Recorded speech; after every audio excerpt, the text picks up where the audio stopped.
और इधर मुंबई में अगली 2 रातें देश के 63 नेताओं को नींद बहुत कम आएगी, क्योंकि कम से कम 10 नेता प्रधानमंत्री बनने का सपना देख रहे हैं। कांग्रेस ने नया पोस्टर जारी कर दिया है, जिसमें 11 मुख्यमंत्रियों का पर्चा है। कांग्रेस के नेता मुंबई में राहुल गांधी को पीएम बनाने की तैयारी कर रहे हैं। जैसे ही यह खबर दिल्ली में केजरीवाल की पार्टी के पास, अखिलेश यादव की पार्टी के पास और उद्धव की पार्टी के पास पहुंची, तो उन्होंने अपने अपने नेता का नाम भी आगे बढ़ा दिया। मुंबई के 5 स्टार होटल में किस नेता की रेटिंग बढ़ने वाली है? क्या सीट शेयरिंग हो जाएगी या सिर्फ 3-4 कमेटी बनकर बात खत्म हो जाएगी? माया नगरी में मेला होगा या खेला भी होगा? अंदर की बात इस रिपोर्ट में देखिए। इंडिया अलायंस का काउंटडाउन शुरू है।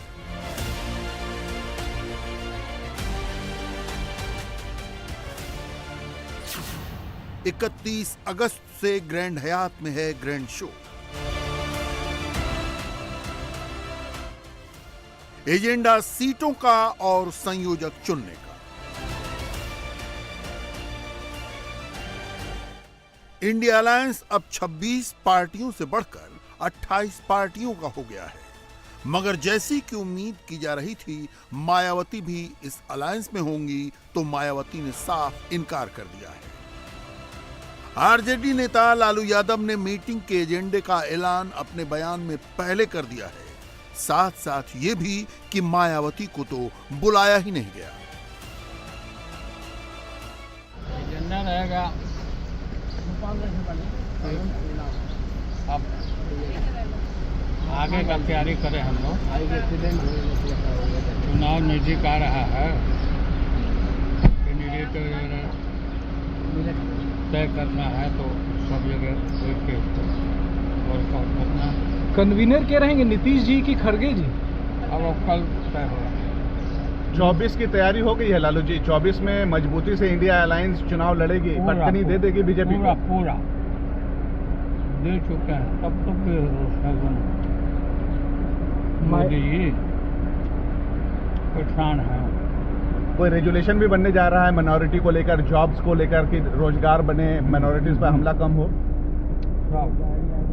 मायावती जी को साथ लाने की कोशिश हो रही थी, अभी ट्वीट करके वो कहीं कि हम नहीं साथ में रहेंगे इंडिया के। हाँ, हम लोग बोला।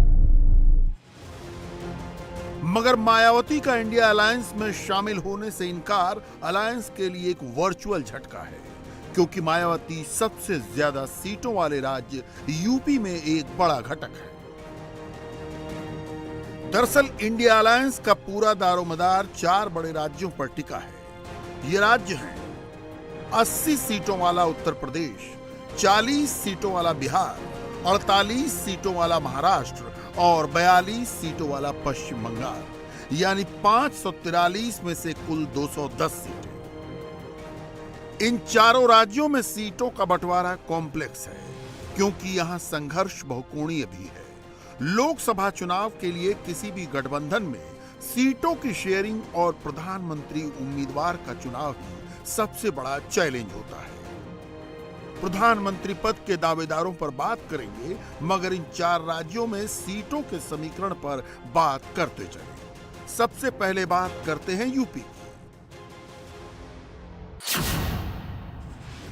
यूपी में 2019 के चुनाव में समाजवादी पार्टी ने 5 सीटें जीती थीं। 31 सीटों पर वो 2 नंबर पर रही थी। इसलिए 2024 में वो 36 सीटों की दावेदार है। 19 के चुनाव में कांग्रेस ने यूपी में सिर्फ एक रायबरेली की सीट जीती थी। 3 सीटों अमेठी, कानपुर और फतेहपुर सीकरी में वो नंबर 2 पर थी। लिहाजा 2024 में वो कम से कम 4 सीटों की दावेदार तो है।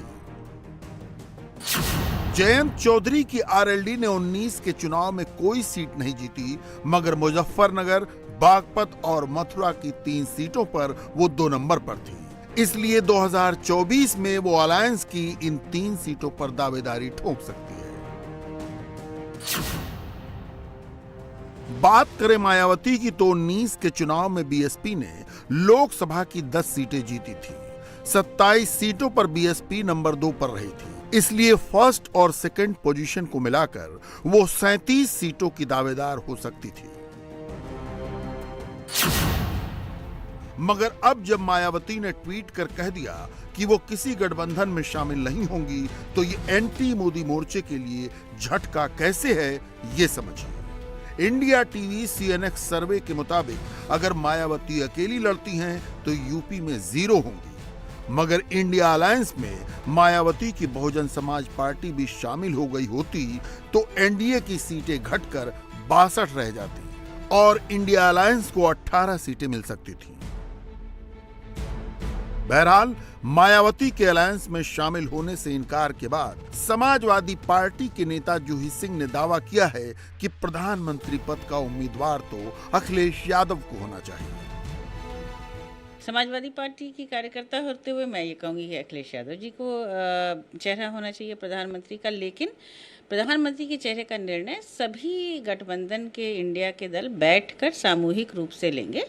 बाकी हमारे ऊपर उत्तर प्रदेश की जिम्मेदारी है जिसको हम मजबूती से निभाएंगे इंडिया के साथ। उनके नेता हैं, हमारे भी गठबंधन के साथी हैं, उनको कहना चाहिए। हर नेता जो इंडिया के साथ है उसका अपना एक काम है। अखिलेश यादव जी का भी अपना एक विकास का काम है, नीतीश कुमार जी का एक लंबा अनुभव है। बहुत सारे ऐसे चेहरे हैं जो बहुत काबिल हैं प्रधानमंत्री पद के लिए, और जब चुनाव हो जाएगा सामूहिक रूप से ये निर्णय हो जाएगा कि कौन उस पद पे बैठेगा। अभी हम मुद्दों को लेकर, जनता के मुद्दों को लेकर, संविधान बचाने के लिए ये चुनाव लड़ रहे हैं और ये चुनाव इंडिया जीतेगा। आइए अब महाराष्ट्र का रुख करते हैं, जहां 48 सीटें हैं। महाराष्ट्र में इस वक्त इंडिया अलायंस की बैठक हो रही है जिसे निर्णायक माना जा रहा है। महाराष्ट्र में महाविकास आघाड़ी के तीनों दल कांग्रेस, एनसीपी और शिवसेना उद्धव इंडिया अलायंस का पार्ट है। 2019 के चुनाव में शिवसेना और बीजेपी एनडीए में थे, जबकि एनसीपी और कांग्रेस यूपीए में। अब जरा सबकी पार्टी वाइज परफॉर्मेंस देख लेते हैं। 2019 में बीजेपी को 23, शिवसेना को 18, एनसीपी को 4, कांग्रेस को 1 और 1 ही सीट एआईएमआईएम को मिली थी। मगर अब अघाड़ी के तीनों दल बदली हुई परिस्थिति का हवाला दे रहे हैं। शिवसेना कांग्रेस को कमजोर बता चुकी है और कांग्रेस शिवसेना में विभाजन का हवाला दे रही है। शरद पवार के साथ तो भतीजे अजित पवार ने हाल ही में बगावत कर बीजेपी का दामन थाम लिया। मगर तीनों ही पार्टियां कह रही हैं कि उन्हें राज्य की 48 लोकसभा सीटों में बराबर हिस्सा यानी 16-16 सीटें चाहिए। शरद पवार को लेकर अफवाह यह है कि वो 16 सीटों पर लड़ने के बाद भी खेल कर सकते हैं। महज 2 सीटों पर मजबूती से लड़कर वो 14 सीटों पर कमजोर उम्मीदवार देकर बीजेपी को वॉकओवर दे सकते हैं। हालांकि वो प्रेस कॉन्फ्रेंस में उद्धव ठाकरे की ठीक बगल में मौजूद थे, मगर उद्धव की पार्टी की राज्यसभा सदस्य प्रियंका चतुर्वेदी ने दावा किया कि वो सबसे पॉपुलर सीएम थे, इसलिए हम चाहते हैं कि वो प्रधानमंत्री बने। देखिए, इसमें कोई दो राय नहीं है कि सबसे popular chief minister Uddhav ji रहे हैं। उनके जिस तरीके से उनकी सरकार को गिराया गया, महाराष्ट्र की जनता ने क्या, पूरे देश की जनता ने उनका साथ दिया है। तो हम कार्यकर्ता होने के नाते और जिस तरीके से हम उनकी संवेदनशीलता देख रहे हैं, उनकी भागीदारी देख रहे हैं, उनका काम देख रहे हैं, हम भी चाहेंगे कि वो उनको एक बड़ी जवाबदारी मिले, प्रधानमंत्री के रूप में मिले तो बहुत बढ़िया है। तो हम सब कार्यकर्ता लगे हुए हैं, पर सबसे ज़्यादा जो हमारे मन में विश्वास है कि वो है कि जनता हमारे साथ जुड़ेगी और हम जनता के लिए, जनता के सेवक बनकर, मन की बात वाले नहीं, जन की बात करने वाले हम सब कार्यकर्ता हैं, उस पर हम अटल हैं।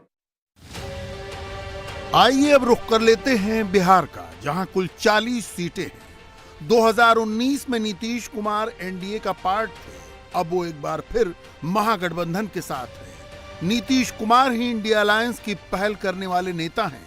ये माना जा रहा है कि वो खुद इंडिया अलायंस के संयोजक बनना चाहते हैं।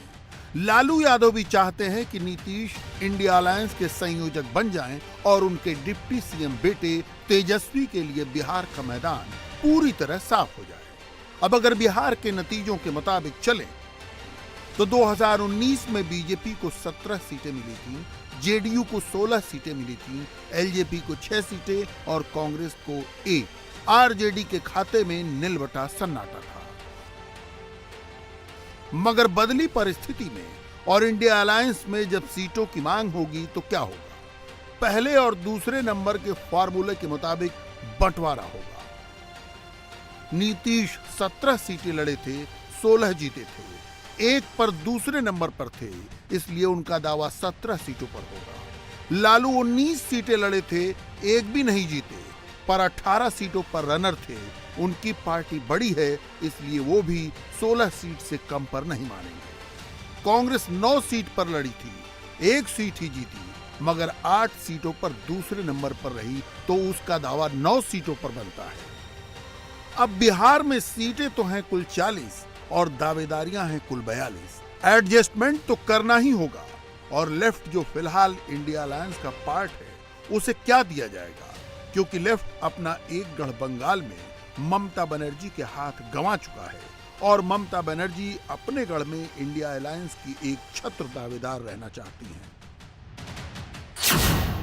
2019 के बंगाल लोकसभा चुनाव के नतीजों पर नजर डालिए। तृणमूल को मिली 22 सीटें तो बीजेपी को 18 सीटें और कांग्रेस को 2 सीटें। इंडिया टीवी सीएनएक्स का सर्वे कहता है कि 2024 में बंगाल में तृणमूल और कांग्रेस का अलायंस होने पर 42 सीटों में से तृणमूल 29 सीटें जीत सकती है, कांग्रेस को 1 सीट मिल सकती है, बीजेपी बंगाल में 12 सीट जीत सकती है, लेफ्ट का स्कोर 0 रहेगा। इस तरह इंडिया का स्कोर 30 होगा, एनडीए 12 पर रहेगा। ममता बनर्जी इंडिया अलायंस की बैठक के लिए मुंबई पहुंच चुकी हैं। बंगाल में अगर इंडिया अलायंस ममता बनर्जी की बदौलत इतनी सीटें ले आता है तो पीएम कैंडिडेट के लिए उनकी राय भी अहम है। इस सवाल पर ममता का जवाब क्या था, ये भी सुन लीजिए। हमारा कोई ये बात हमारा सेकेंडरी है। इंडिया टीवी हर वक्त हर जगह डाउनलोड करने के लिए सर्च करें India TV news Google play store या ऐप स्टोर पर।